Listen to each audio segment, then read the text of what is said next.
9일 목요일 이른 아침입니다. 오늘 말씀 일기 본문은 시편 55편에서 57편입니다. 그 중에서 55편을 묵상하고자 합니다. 55편은 다음 세 단락으로 나눌 수 있겠습니다. 첫째는 1절 이하 8절 위협 가운데서 도우심을 간구함. 둘째는 9절 이하 15절 고통으로 인한 탄식과 탄원.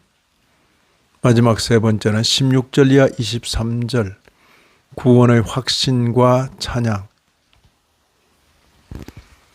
본 시는 다윗의 맞서길 즉 교훈시입니다. 다윗이 친구들로부터 배반당하여 몹시 고통스러울 때 지은 시입니다. 개인적 비탄시로 분류됩니다. 먼저 옛 성도 다윗은 자신이 처한 형편을 하나님께 아뢰며 도우심을 간구합니다. 1절 이하 5절의 내용입니다. 하나님이여 내 기도에 귀를 기울이시고 내가 간구할 때에 숨지 마소서.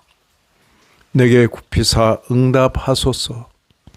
내가 근심으로 편하지 못하여 탄식하오니 이는 원수의 소리와 악인의 압제 때문이라. 그들이 죄악을 내게 더하며 노하여 나를 핍박하나이다. 내 마음이 내 속에서 심히 아파하며 사망의 위험이 내게 이르렀도다. 두려움과 떨림이 내게 이르고 공포가 나를 덮었도다. 사망의 위험, 두려움과 떨림, 공포 등이 다윗의 현재 형편을 잘 보여주는 단어들입니다. 이런 형편에서 마음의 소원을 표현합니다. 6절 이하 8절입니다. 만일 내게 비둘기 같이 날개가 있다면 날아가서 편히 쉬리로다. 내가 멀리 날아가서 광야에 머무르리로다. 내가 나의 피난처로 속히 가서 폭풍과 광풍을 피하리라 하였도다. 피난처를 말하고 편히 쉴 것을 기대하며 심지어 광야라도 거기 머물겠다고 말합니다. 다음으로 다윗은 고통을 인한 탄식과 탄원을 올립니다.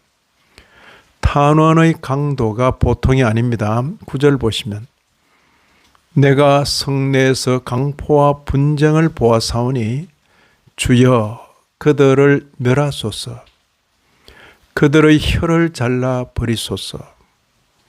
시인은 배반자들의 불의가 횡행하는 분위기를 그려줍니다. 10절 11절입니다.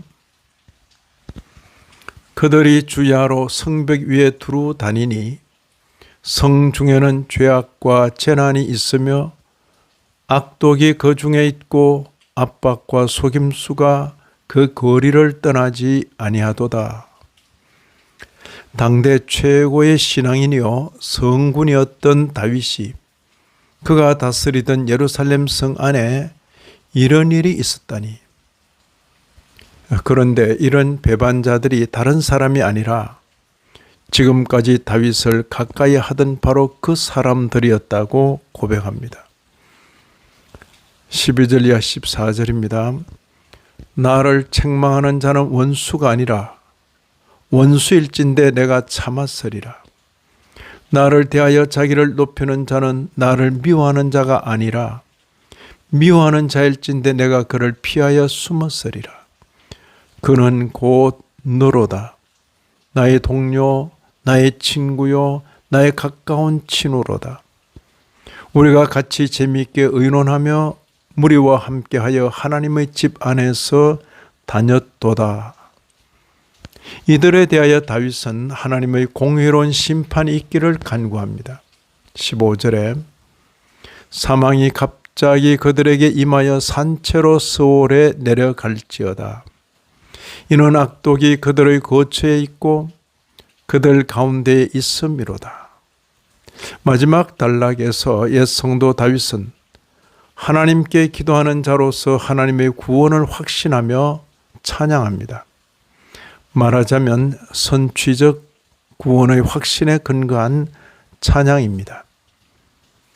22절 23절입니다. 내 짐을 여호와께 맡기라. 그가 너를 붙드시고 의인의 요동함을 영원히 허락하지 아니하시리로다. 하나님이여, 주께서 그들로 파멸의 웅덩이에 빠지게 하시리이다.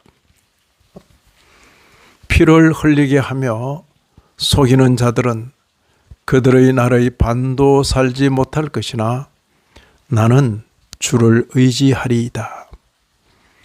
이런 말씀을 읽는 신약교회 성도인 우리로서는 땅에 사는 성도의 현실을 보게 됩니다.